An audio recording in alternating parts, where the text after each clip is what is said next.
नमस्कार साथियों, आप सभी का अपनी पाठशाला में स्वागत है। दोस्तों, हम लोगों ने जीके और जीएस के लिए बहुत ही महत्वपूर्ण एनसीईआरटी सार संग्रह की श्रृंखला शुरू की है, जिसमें सबसे पहले हम लोग भारतीय राज्य व्यवस्था को कवर कर रहे हैं। और आज की इस वीडियो में हम लोग संविधान के भाग को देखेंगे, और देखेंगे ही नहीं, पढ़ेंगे ही नहीं, उसको इतने अच्छे तरीक़ा से बिना किसी ट्रिक के माध्यम से याद कर लेंगे कि वह आपको लंबे समय तक याद रख पाएंगे। तो इसके पहले 2 वीडियो डाला जा चुका है भारतीय राज्य व्यवस्था से। यदि आपने अभी तक उन दोनों वीडियो को नहीं देखा है तो डिस्क्रिप्शन में लिंक दिया हुआ है, वहां से उन दोनों वीडियो को आप देख सकते हैं। तो चलिए आज का वीडियो शुरू करते हैं। भारतीय संविधान के 22 भागों को हम लोग इजी वे में आसान तरीके से याद कर लेते हैं। तो चलिए देखिए, ये जो 22 भाग हैं, उन 22 भागों को हम लोग 2-3 पार्ट बाय पार्ट करके याद करने का प्रयास करेंगे, ताकि आपको लंबे समय तक याद रहे। तो यदि बात करें हम लोग पहले भाग की, तो पहले भाग में आपको या तो पहला भाग हो, पहला अनुसूची हो, या पहला अनुच्छेद हो। इस सभी में आपको संघ और उसके राज्य क्षेत्र की चर्चा करी गई है। तो ये इसमें आपको कोई कन्फ्यूजन नहीं होना चाहिए। ये तो आपको याद होना ही चाहिए कि आपको भाग, अनुच्छेद और अनुसूची, पहले भाग, पहले अनुच्छेद, पहले अनुसूची, इन सभी में आपको संघ और उसका राज्य क्षेत्र के बारे में चर्चा करी गई है। उसके बाद हम लोग इसके 3 को एक साथ याद करेंगे। इस 3 को, भाग 1, 2, 3 को एक साथ याद करेंगे। उसके बाद फिर आगे बढ़ेंगे। तो चलिए सबसे पहले 3 याद कर लेते हैं। तो देखिए, पहले में तो आपको याद हो गया। दूसरा, जब राज्य है और संघ है यानी देश है, तो देश में नागरिक तो होंगे ही। तो नागरिक होंगे तो उनकी नागरिकता भी होगी। तो दूसरे में क्या हो गया? नागरिकता। उसके बाद जब नागरिक होंगे किसी देश में तो उनको अधिकार भी होगा। तो तीसरा हो गया अधिकार। या जिस प्रकार से हम समझे कि जो एक घर है, तो घर में क्या होता है? घर में सदस्य होंगे, तो सदस्य होंगे तो उनका अधिकार भी होगा। तो उस प्रकार इन तीनों को आप याद रख पाएंगे। 1 में संघ और उसका राज्य क्षेत्र, 2 में उसकी नागरिकता, और 3 में उसके कुछ अधिकार दिए गए हैं। वो अधिकार की चर्चा भाग 3 में है। अब आगे बढ़ेंगे तो देखेंगे कि 4 और 4 का, ये 2 भाग हैं आपको, 4 और 4 का। तो 4 में आपको क्या है? राज्य के नीति निर्देशक तत्व है, और जिसका अनुच्छेद की चर्चा हम लोग बाद में कर लेंगे। एक बार पहले इसको याद कर लेते हैं, ठीक है। तो ये 4 में क्या हो गया? राज्य के नीति निर्देशक तत्व, और 4 क में हो गया मूल कर्तव्य। और ये मूल कर्तव्य जो थे आपको 4 क में, ये आपको मूल संविधान में नहीं था। ये 42वां संविधान संशोधन 1976, 42वां संविधान संशोधन 1976 में इसको जोड़ा गया है। तो आशा है ये 4-5 आपको याद हो गए होंगे।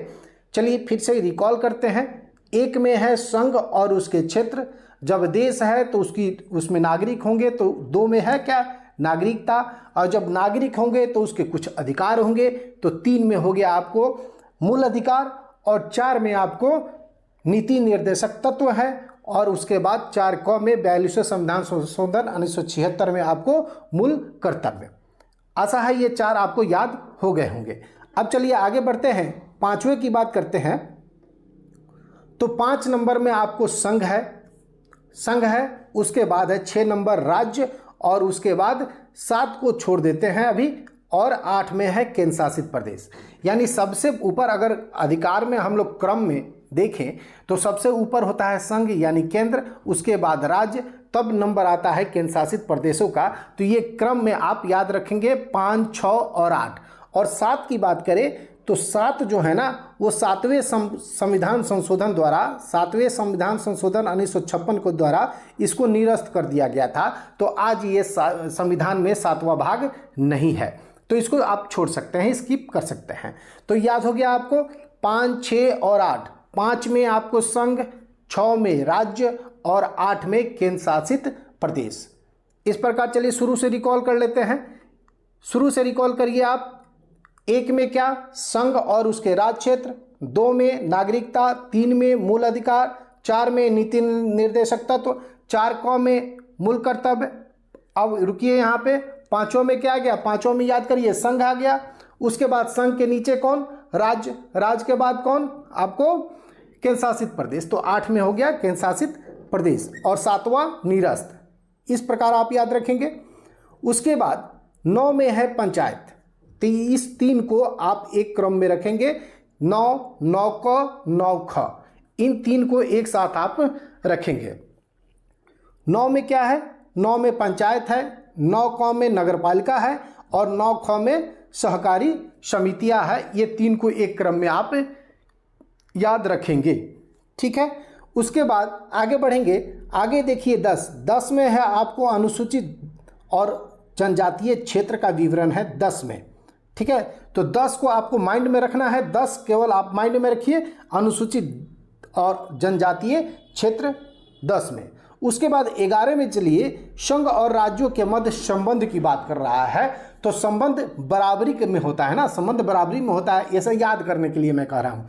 संघ बराबरी में होता है, तो देखिए 1 और 1 दोनों बराबर है, तो संघ और राज्य के बीच संबंध के लिए कौन सा भाग है, 11, 1 और 1 11। इस प्रकार इसको याद रखेंगे आप। और 12 याद रखना तो बहुत ही आसान है, 12 बीत, 12 बीत, 12 बीत याद हो गया। तो 12 में क्या है, बीत, संपत्ति, संविदा और वाद। तो कभी भी इन सभी को याद रखने का प्रयास ना करें, केवल एक को पकड़े और एक को याद रखें, उसके हिसाब से आगे वाला याद आ जाएगा। 13 में क्या है कि 13 कहता है कि भारत के राज्य क्षेत्र के भीतर व्यापार, वाणिज्य और समागम। तो ये इतना याद रखिए, 13 में आपको भारत के राज्य क्षेत्र के भीतर व्यापार, ठीक है ना, व्यापार, वाणिज्य और समागम, ये आप याद रख सकते हैं। व्यापार, वाणिज्य और समागम किसमें, 13 में, ठीक है। उसके बाद है 14 में है संघ और राज्यों के अधीन सेवाएं, संघ और राज्यों के अधीन सेवाएं 14, ठीक है। उसके बाद 14 क में अधिकरण, 15 में निर्वाचन। ये देखिए बहुत ही महत्वपूर्ण है, 15 में निर्वाचन, 15 में निर्वाचन क्या है, 15 में निर्वाचन है। उसके बाद 16 में है आपको कुछ वर्गों के संबंध में विशेष उपबंध। तो इसको विशेष संबंध के रूप में आप याद रखेंगे। और किसके लिए विशेष संबंध, अनुसूचित जातियों, अनुसूचित जनजातियों, पिछड़े वर्गों और आंग्ल भारतीयों के संबंध में विशेष उपबंध का जिक्र आपको 16 में है। तो 16 विशेष उपबंध, 16 विशेष उपबंध, ठीक है। उसके बाद 17 में है राजभाषा, 17 में है राजभाषा।